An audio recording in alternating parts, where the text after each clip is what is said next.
कश्मीर में जो कुछ हुआ था उसके बाद 140 करोड़ हिंदुस्तानियों का खून खौल रहा था। हर कोई यह जान रहा था कि अब कुछ बड़ा होगा और अब भारत ने पाकिस्तान को असली चोट दी। कम उम्र में वही लोग कमाना शुरू कर देते हैं जिनकी औकात छोटी होती है और सपने बहुत बड़े होते हैं। हालात कितनी भी छोटी क्यों न हो, लेकिन मैं हार नहीं मानूंगा। आज हवा तुम्हारी है, कल तूफान हमारा होगा। हर भेड़ की हाहाकार के बदले शेर की एक दहाड़ है प्यारे। दंगल दंगल। एक ऐसी चोट जिसमें न टैंक चलाया गया, न मिसाइल गिराई गई, न 2016 जैसी सर्जिकल स्ट्राइक हुई और न 2019 जैसी बालाकोट एयर स्ट्राइक।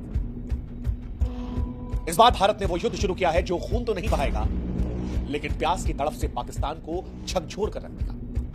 और नतीजा, पाकिस्तान में अब चूल्हे नहीं जलेंगे, पाकिस्तान में बच्चे प्यास से तड़पेंगे, नौकरियां खत्म हो जाएंगी, कारखाने बंद हो जाएंगे, अस्पताल ठप हो जाएंगे, कराची लाहौर जैसे शहर अंधेरे में डूब जाएंगे, सब्जियों के दाम आसमान छुएंगे, खेत सूखेंगे, किसान भूख से तड़पेंगे, जनता सड़कों पर होगी। मौत गोली से नहीं, प्यास से आएगी। भारत ने पाकिस्तान से उस युद्ध की शुरुआत की है जहां खून तो नहीं बहेगा, लेकिन प्यास की तड़प से पाकिस्तान सूख कर मर जाएगा, क्योंकि इस बार वार वाटर स्ट्राइक से है। इंडिया वर्सेस पाकिस्तान में वॉर जो है वो वाटर स्ट्राइक की है। इंसाफ की धार में भारत का पहला प्रहार, वो प्रहार जो इतिहास में प्यास से लिखा जाएगा, वो प्रहार जो पाकिस्तान की रीढ़ पर ऐसा वार है जिसकी गूंज सदियों तक सुनाई पड़ती है।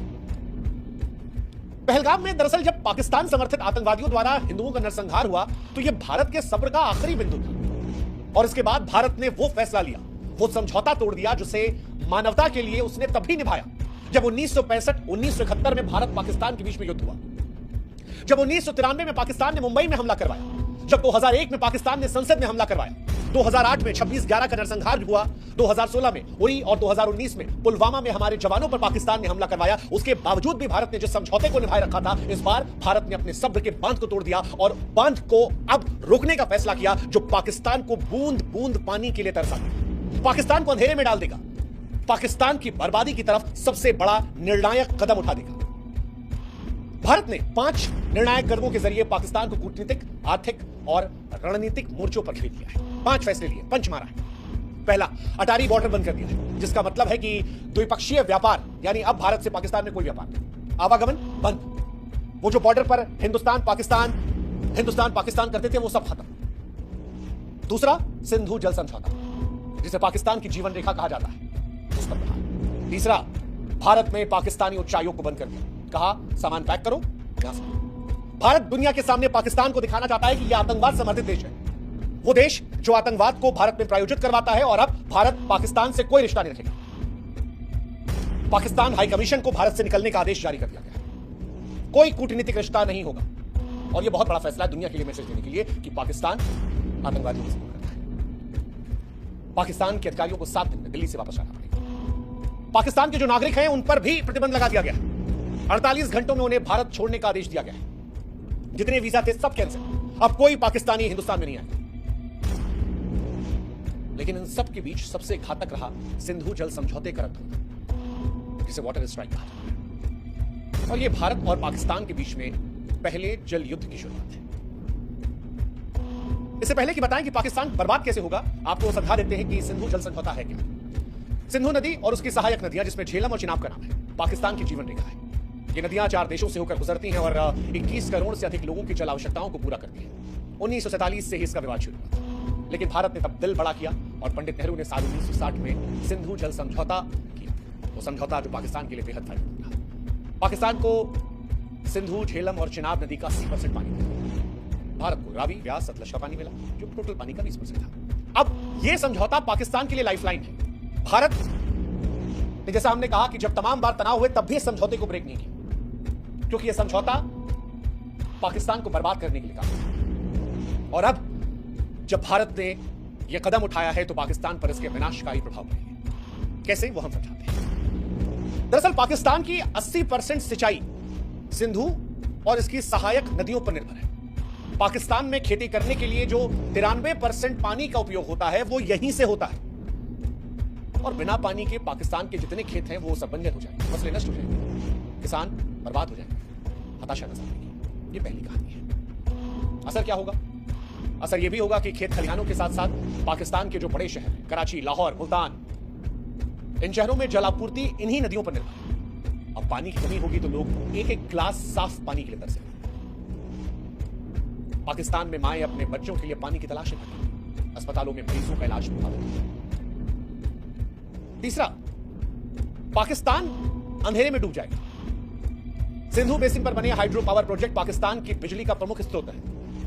पानी की कमी से बिजली का उत्पादन ठप हो जाएगा। पाकिस्तान के बड़े शहर कराची, मुल्तान, लाहौर, ये सब शहर अंधेरे में डूब जाएंगे, कारखाने बंद हो जाएंगे। और अब क्योंकि गर्मी आने वाली है, ऐसे में ये गर्मी असहनीय हो जाएगी, बर्दाश्त के बाहर हो जाएगी।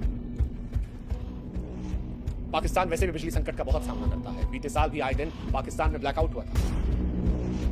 इस साल गर्मी पाकिस्तान को बहुत नहीं पड़ी। खेत खलिहानों में क्योंकि पानी आएगा नहीं, तो पाकिस्तान में फसलों की कमी के चलते अनाज और सब्जियों की कीमतें जो है वो आसमान को छू जाएंगी। पाकिस्तान वैसे भी भुखमरी का गात पर है, लेकिन अब गरीब परिवारों की थालियां खाली हैं। भुखमरी का खतरा मंडराएगा।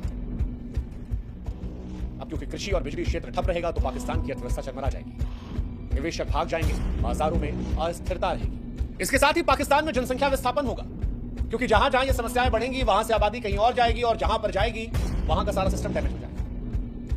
पाकिस्तान की जनता सरकार के खिलाफ विरोध को लेकर सड़कों पर भी आ सकती है। सरकार के खिलाफ पाकिस्तान में नाराजगी बढ़ सकती है, और पाकिस्तान में सरकार को तमाम तरह की परेशानियों का सामना करना पड़ सकता है। पाकिस्तान में बेरोजगारी पहले से कहीं ज्यादा बढ़ सकती है, क्योंकि कृषि और बिजली क्षेत्र से ठप हुआ सब कुछ तो अर्थव्यवस्था चरमराएगी। पाकिस्तान वैसे ही निवेशों की कमी से परेशान है, और इसके बाद निवेशक भाग जाएंगे, कंपनियां बंद हो जाएंगी, बाजारों में अस्थिरता बढ़ेगी, और पाकिस्तान अलग अलग दृष्टिकोण से बर्बादी की तरफ चला जाएगा। हालांकि क्या ऐसा कल से ही होने वाला है? तो जवाब है नहीं। भारत ने जो ये फैसला लिया है, ये ऐसा नहीं है कि कल से ही पाकिस्तान को बर्बाद कर देगा। क्योंकि कई लोग के मन में सवाल है कि क्या ऐसा फैसला लेने के बाद पाकिस्तान तुरंत बर्बाद हो जाएगा, या बर्बाद पाकिस्तान होगा तो कितना समय लगेगा? इसका जवाब भी हम आपको देते हैं। सिंधु जल संधि टूटने से तत्काल गंभीर नुकसान पाकिस्तान को नहीं है। क्यों नहीं है वो समझाते हैं। सिंधु, झेलम, चिनाब नदियों का पानी जो है वो तुरंत नहीं रुकेगा, क्योंकि ऐसा करने के लिए भारत को बड़े बांधों की जरूरत है, जो फिलहाल अभी तैयार नहीं है। इसके अलावा पाकिस्तान के पास तारबेला, मंगल जैसे जलाशय भूजल है, जो कुछ महीनों तक कृषि, पानी, बिजली की जरूरतों को पूरा कर सकते हैं। एक, भारत ने फैसला आतंकवाद के दृष्टिकोण से लिया है, लेकिन पाकिस्तान भी इसके बाद छाती पीटने विश्व बैंक और अंतर्राष्ट्रीय समुदायों के पास जाएगा, मानवता की दुहाई देगा, आवाम को बचाने की अपील करेगा, और अंतर्राष्ट्रीय समुदाय के जरिए भारत पर दबाव डलवाने की कोशिश करेगा। हालांकि भारत की सरकार ने जब यह फैसला लिया है तो वो इसके परिणामों से वाकिफ रही होगी कि क्या हो सकता है। तीसरा, पाकिस्तान बारिश या ग्लेशियर पिघलने से बच सकता है, क्योंकि ऐसा रहा तो नदियों में पानी बना रहेगा। पाकिस्तान जो छोटे छोटे नहरें हैं, जलाशय है, भूजल है, उनका इस्तेमाल करके तत्कालिक तौर पर परेशान नहीं होगा। ये बात सच है, तुरंत खतरा नहीं है पाकिस्तान पर। लेकिन एक सच जो है वो ये कि हर पाकिस्तानी के दिल में भविष्य को लेकर डर रहेगा, पाकिस्तानियों में अनिश्चितता बनी रहेगी, और जब भी लंबे समय में भारत पूरा पानी रोकने की क्षमता बनाएगा, तब पाकिस्तान में असली संकट, खेती का संकट, नौकरी का संकट, रोजगार का संकट, बिजली का संकट, बर्बादी का संकट, भूख का संकट, और इन सबसे चिंतित। अभी ये सिर्फ डर है जो चुपके से पाकिस्तान में हो रहा है, लेकिन भारत ने कश्मीर के पहलगाम में जो कुछ देखा, जो कुछ सुना, जो कुछ जाना, उससे जो डर पैदा हुआ, जो गुस्सा पैदा हुआ, जो नफरत आई, उसके बाद मानो पाकिस्तान को स्पष्ट संदेश देने का मन बना है कि भारत ना हमास जैसी हरकत बर्दाश्त करेगा और ना पहले जैसी खामोशी। अगर हमला हमास जैसा होगा तो पाकिस्तान को जवाब इजराइल जैसा मिलेगा।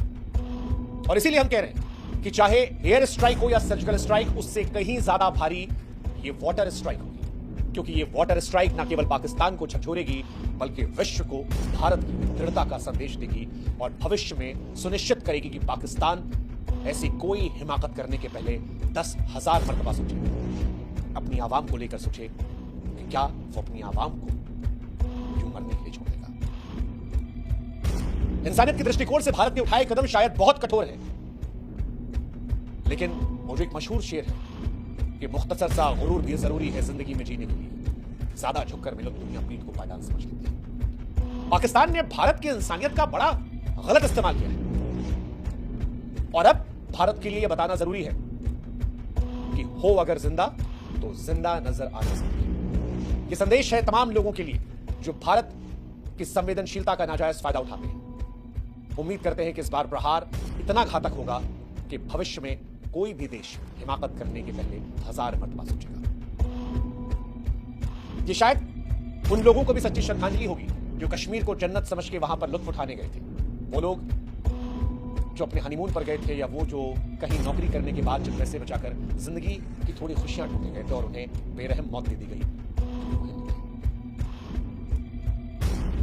हिंदुस्तान गोली नहीं चलाएगा, युद्ध खून से नहीं लड़ेगा, लेकिन इस बार वॉर पानी का, प्यास का होगा।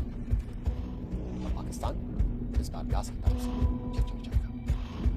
इंसाफ भारत का पहला प्रहार है इतिहास में, प्यास में लिखा जाएगा। जय जय भारत।